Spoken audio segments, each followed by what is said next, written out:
Hi நண்பர்களே, நான் எங்க இருக்கேன் பாருங்க. கல்கத்தா காளி மிகவும் ஒரு விசேஷமான ஒரு கோயில்பா. வண்டலூர் பக்கத்திலே இருக்கு. அம்மா தயவு செஞ்சு வந்தீங்கன்னா நம்ம அம்மாவை பார்த்துட்டு போங்க.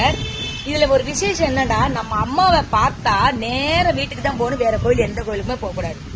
கோயிலுக்கு போயிட்டு அம்மாவை பார்த்துட்டு நேர வீட்டுக்கு தான் போகணும். சரியா? அதே மாதிரி கனி அம்மா வாசலை வச்சு எடுத்துட்டு போய் நம்ம வீட்டு வாசல்ல கட்டினா அவ்வளவு ஒரு விசேஷம்.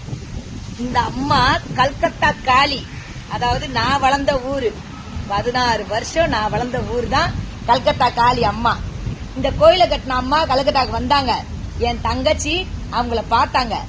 பார்த்து அம்மாவை கூப்பிட்டதுக்கு, நான் கோயில்ல கொஞ்சம் பிஸியா இருக்கேன் தங்க, நான் சாமியை பார்க்க போகணும்னு அம்மா போயிட்டாங்க. வருவாங்க இப்ப. எனக்கு ரொம்ப பிடிக்கும். எப்பெல்லாம் நான் அந்த வண்டலூர் ஆஞ்சநேயர் ஐயா கோயிலுக்கு வரணும் அப்பெல்லாம் அம்மாவை பார்த்துட்டு போவேன். ஆனா வருது இங்கதான். ஆனா அவரை பார்த்துட்டு தான் அம்மா வந்து பார்ப்பேன். ஏன் சொல்லுங்க? அம்மாவை பார்த்துட்டு அவரை போய் நான் பார்க்க கூடாது. அம்மா சொல்லியிருக்காங்க எங்களுக்கு. சரிங்களா?